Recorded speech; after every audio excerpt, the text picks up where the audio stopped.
I never thought I would be writing these words. It wasn't supposed to end this way, not in the dark, not with my heart thudding in my chest, not with the feeling that I've seen something I can never unsee. But here I am, sitting in the dim glow of my computer screen, trying to put it all together. What happened to Jake? What happened to me? I'll start from the beginning, when everything was normal, or at least I thought it was. Jake and I had been friends for years.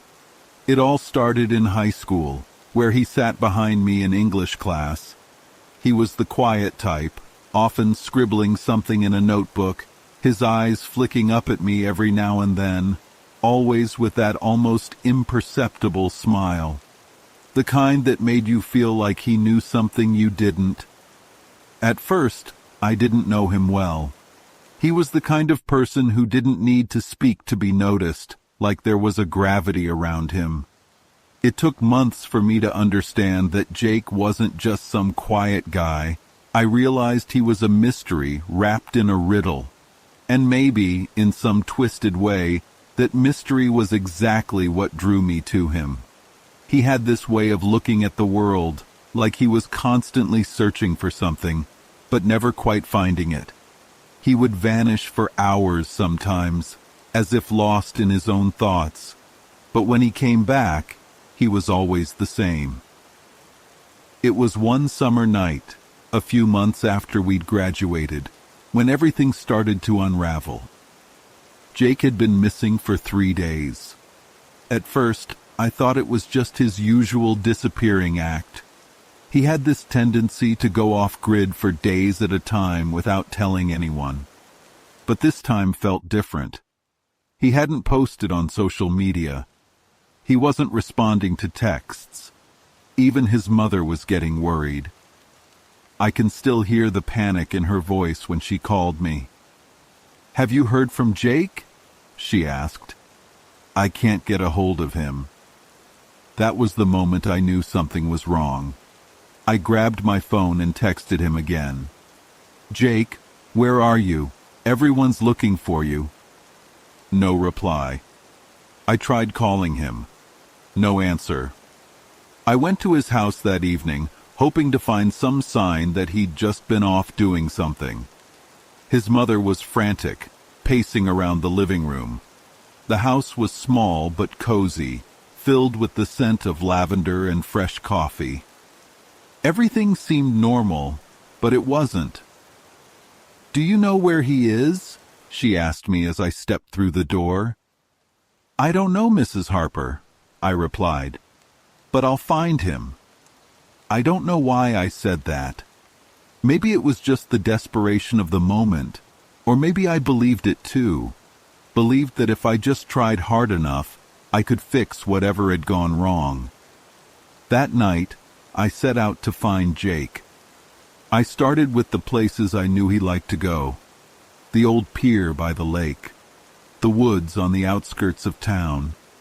There was a spot near a stream where he used to sit for hours, scribbling in his notebook. Maybe he'd gone there, I thought. Maybe he just needed space. The further I walked, the more the air felt heavy, as if something was pressing down on me. The lake was eerily quiet, the water dark and still under the pale moonlight. I couldn't help but think about the last time Jake and I had been there together. He had seemed off that night. He had been staring at the water, his fingers twitching like he was about to say something but couldn't. "Are you okay?" I had asked him. Jake didn't look at me. "I'm just waiting for something," he replied softly. "I think it's coming soon." What did he mean by that? Why had he said that? I shook the thought away, pushing it out of my mind as I walked along the trail by the lake. It was peaceful here, too peaceful. The kind of stillness that made the hairs on the back of my neck stand up. As I walked, I checked my phone again. No messages, no calls. I wasn't sure if I was looking for him or just looking for something to explain why everything felt so wrong. I was about to turn back when something caught my eye. At the edge of the woods, near the old oak tree where Jake and I used to meet, I noticed something strange. A piece of paper fluttered in the wind.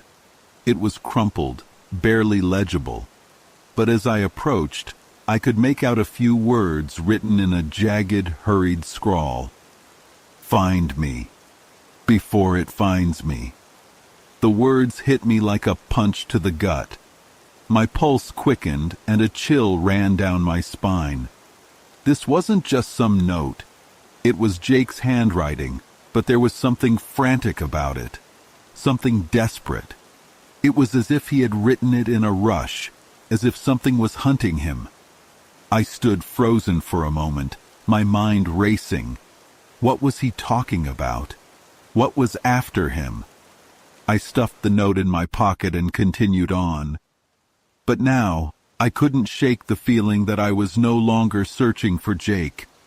I was searching for answers to something much darker, something far worse. The night felt longer after that, as if the very air had thickened with dread. I walked for hours, checking every place I could think of, but there was no sign of Jake, no sign of life, just an overwhelming silence. By dawn, I was exhausted, my body aching from the long hours of searching. I returned to his house, hoping for some kind of breakthrough, but there was nothing. His mother was sitting in the living room, her face pale and weary. "We need to report him missing," she said, her voice trembling. I nodded, but deep down, I knew that wasn't enough. Reporting him missing wouldn't explain the note, the feeling of dread that seemed to have followed me all night, or the strange words that Jake had left behind. I went to the police station later that morning, but even they were stumped. They searched the woods. They searched the lake. They interviewed people who had seen him last, but nothing came up. It was like Jake had just disappeared off the face of the earth. No signs, no leads. Days turned into weeks. The search continued, but it felt like I was the only one still looking for him. Everyone else had moved on, accepting that maybe Jake had just left. But I couldn't. I couldn't accept that he was gone, not without understanding why, not without knowing what had happened. One night, I found myself back at the pier again, staring at the water. I wasn't expecting any answers, but I couldn't stay away. The moonlight reflected off the water, making it look like a vast expanse of silver. It was peaceful, yes, but the air still carried that weight, that oppressive feeling that something was watching me, waiting. Then, out of nowhere, my phone buzzed. It was a message from an unknown number. "I know where Jake is, but you won't like what you find." I felt my breath catch in my throat. The words were simple, yet they hit me harder than anything else had in weeks. My mind raced with possibilities. Who was this? How did they know about Jake? And why were they so cryptic? I couldn't stop myself. I typed back, my fingers shaking. "Where is he? Tell me." A few moments passed before the reply came. "Follow the trail. Don't look back." The message was brief, but it sent a cold shiver down my spine. What trail? And what would I find if I followed it? I didn't know how long I stood there, staring at the screen, the weight of the message pressing on me. I wanted to go home, to pretend it was just some prank, but deep down, I knew this was it. This was the lead I had been waiting for. I had to follow it. The moon hung low in the sky, casting long shadows across the road as I stepped out of my car. The air was cold, biting, and my breath came out in visible puffs, but it wasn't the chill that had my skin prickling. It was the message. Follow the trail. Don't look back. Those words echoed in my mind as I walked towards the edge of the woods. My heart raced as I scanned the path ahead.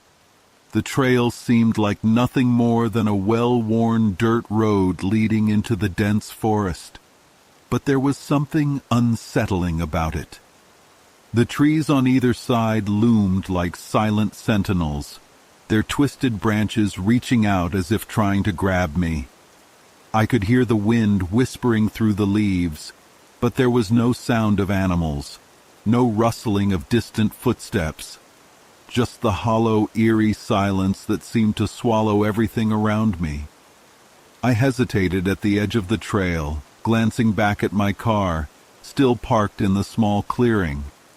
My hands were trembling, the phone clutched tightly in my palm. My mind screamed for me to turn back, to drive home, to forget about this twisted game. But I couldn't. I had to know. I had to find Jake. A shadow moved in the corner of my vision. I froze. My heart skipped a beat, and I whipped my head around, expecting to see someone who might be leading me deeper into the woods. But there was nothing, just the dark expanse of trees and the faint rustling of branches. I exhaled slowly, trying to steady myself. The message: "Don't look back." I turned my eyes back to the trail, and without another thought, I started walking. The path was uneven, the ground damp with recent rain. The smell of earth and decaying leaves filled the air, clinging to the inside of my nostrils. I walked faster, the crunch of gravel beneath my feet too loud in the silence. The farther I went, the more the air seemed to thicken, pressing in on me like an invisible force.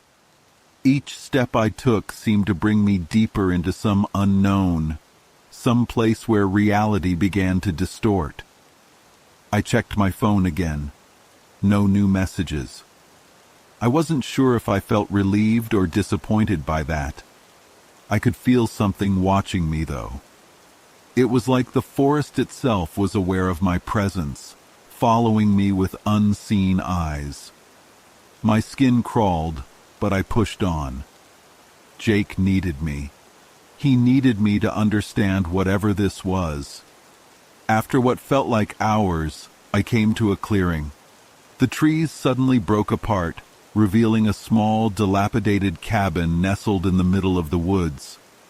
It looked abandoned, the wood darkened by years of neglect, the roof sagging under the weight of time. The windows were cracked, some completely shattered, their jagged edges reflecting the pale light from the moon. This was it. The trail had led me here. A knot of dread tightened in my chest, but I couldn't turn away now. I stepped toward the cabin, each footfall echoing louder than the last. As I approached, I noticed something strange. At the base of the cabin's front steps was a small pile of broken branches. I knelt down, brushing the debris aside, and found something buried beneath it. Another note.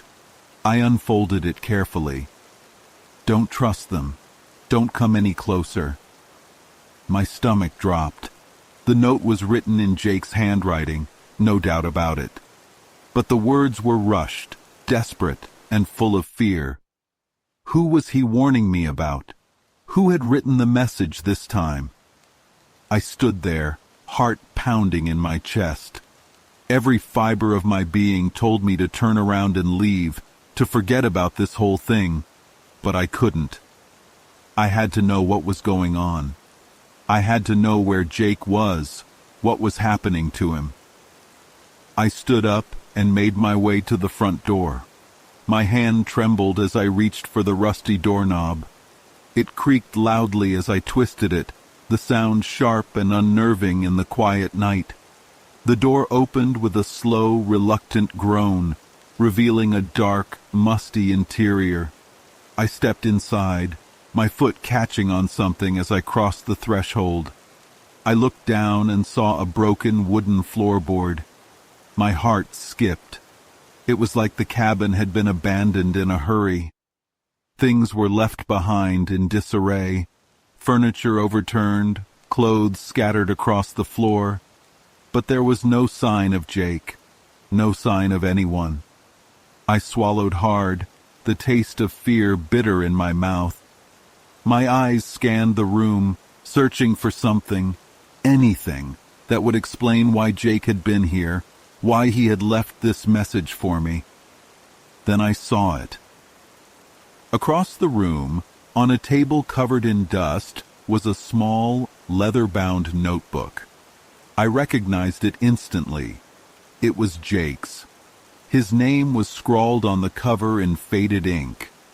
My heart raced as I walked toward it, my mind spinning with questions. I opened the notebook, and the first page was filled with a strange, cryptic entry. "I've seen it. I know what it wants. It isn't human. It watches us, waiting.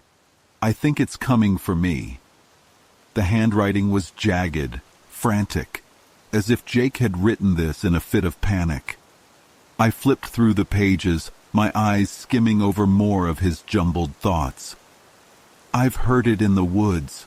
Its voice. It calls my name when I'm alone. It promises to take me, to bring me to the others." My pulse quickened as I read the words. I didn't understand them. What was he talking about? What was calling him? I kept flipping through the pages, more notes and writings filling the pages. But as I turned to the last one, something stopped me cold. It was a drawing, a crude, frantic sketch of a figure, a tall, shadowy being with long limbs, its face obscured by darkness, its eyes glowing like embers in the night.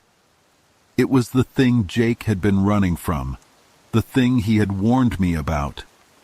I slammed the notebook shut, my mind racing. The air in the cabin seemed to thicken, and the hairs on the back of my neck stood up. Something wasn't right. This place, this thing, it was all connected. And Jake had been here. But where was he now? Before I could process what I had just seen, I heard a noise, a faint scraping sound from somewhere behind me. My heart skipped, and I spun around, my breath caught in my throat. There, at the far end of the cabin, stood a figure, a man. His face was shadowed, but his eyes were Jake's. "Jake?" My voice barely rose above a whisper, panic seizing my chest. He didn't move, just stood there, his eyes locked on me. His expression was unreadable, distant, like he wasn't really seeing me, like he was lost in some far-off place. "Jake, where have you been? What happened?" I stepped toward him, reaching out, desperate to make sense of it all. But the figure remained silent, still as stone. Suddenly, the door slammed shut behind me, making me jump. The cabin was now in total darkness, the only light coming from the dim, flickering moon outside the cracked windows. My pulse raced, and I stepped back, my hand brushing against the edge of the table. I couldn't tear my eyes away from Jake, or the thing that looked like him. And then, slowly, his mouth opened. Not to speak, but to reveal nothing. Just an endless, hollow abyss. A black void where his throat should have been. The air around me grew suffocating, pressing in on all sides as I stumbled backward, breath shallow, heart pounding in my ears. My mind couldn't process what I was seeing. The man in front of me wasn't Jake. Not anymore. It was something else. I couldn't breathe. I couldn't think. And then, the floor beneath me gave way. I woke up in darkness, my head throbbing, and my limbs heavy, as if I had been asleep for an eternity. A sharp ache throbbed at my temple, and the foul taste of something metallic lingered in my mouth. The air was thick, heavy with dampness, and I could feel the cold seeping into my bones. I tried to move, but my body refused to respond. I blinked rapidly, willing the haze in my mind to lift, but the fog remained, thickening with every passing second. Slowly, as my eyes adjusted, I realized I wasn't where I had been just moments ago. The cabin, the dark figure that had looked like Jake, it was all gone. I was lying on a cold stone floor, my back pressed against something rigid and smooth. Where was I? The panic that had gripped me earlier surged back, and my breath quickened, rattling in my chest. I tried to sit up, but the room around me spun, my vision blurring once more. The walls felt as if they were closing in on me, pressing tighter with each passing second. A low, distant hum vibrated through the floor, vibrating up my spine, sending a wave of nausea over me. Then I heard it. A voice, distant but unmistakable. "Help! Please!" It was Jake. I bolted upright, my pulse racing. My heart pounded in my chest as I struggled to get my bearings. The voice had come from somewhere beyond the shadows, beyond the thick veil of darkness that surrounded me. "Jake?" I called out hoarsely, the sound of my own voice unnerving in the silence. "Jake, where are you?"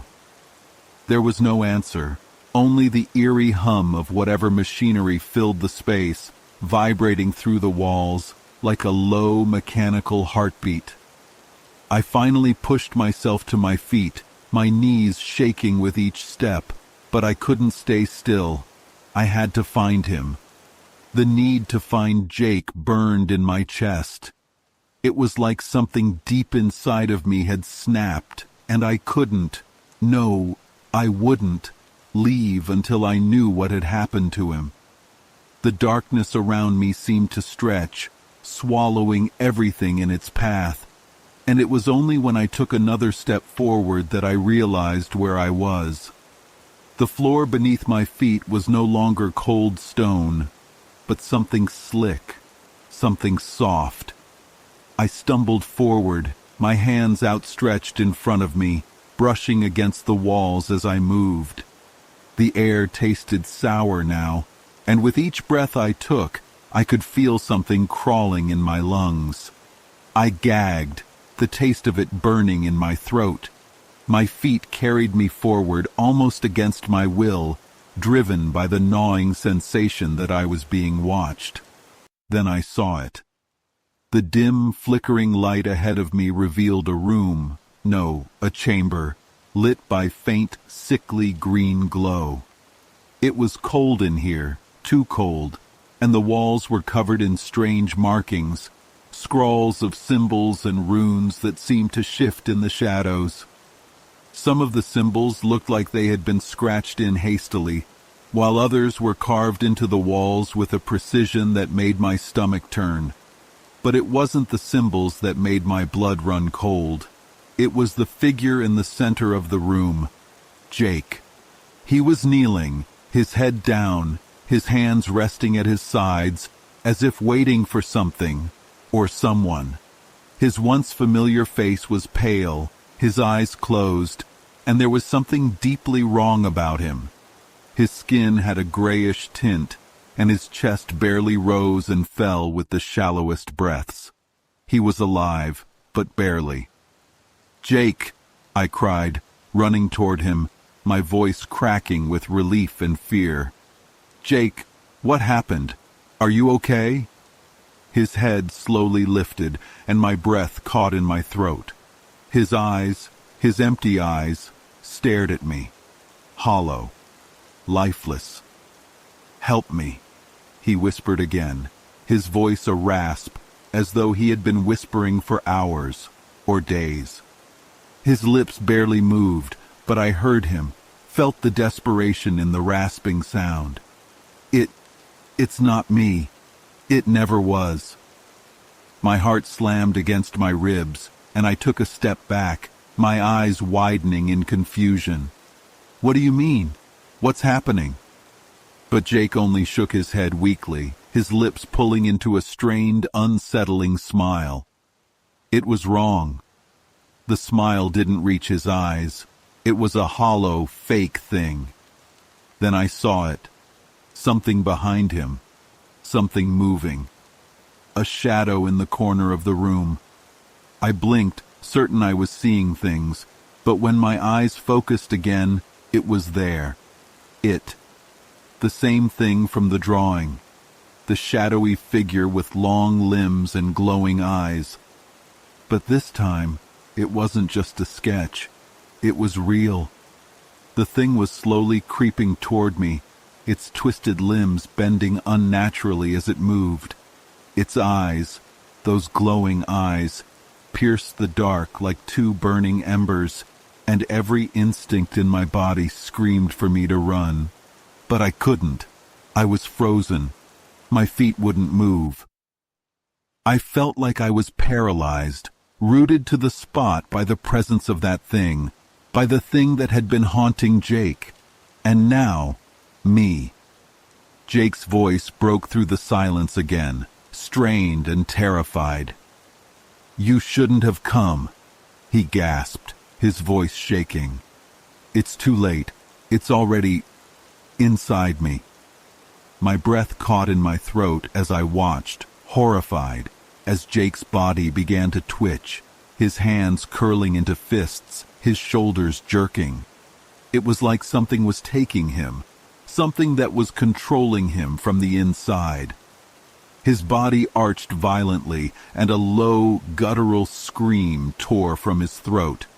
I could feel the thing behind me now, its presence pressing down on me like a physical weight. I spun around, but it was too late.